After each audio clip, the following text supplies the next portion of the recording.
Hello everyone, in this video I will introduce how to get started using TAPython. First, download the precompiled plugin from GitHub's release page. This plugin is free for use but not open sourced yet. Let's take an empty project as an example. I create a new project called TAPython demo. The project folder is here.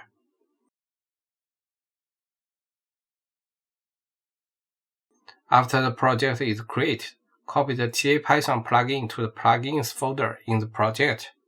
If there's no plugin folder, create one.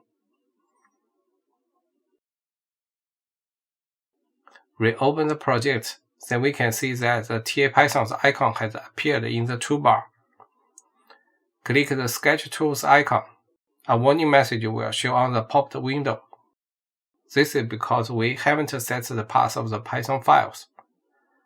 Open Project Settings, search Python. Add a new item in Python additional path.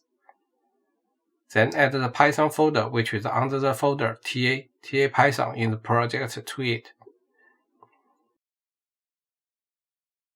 After restarting the editor, the Python tools are ready for use.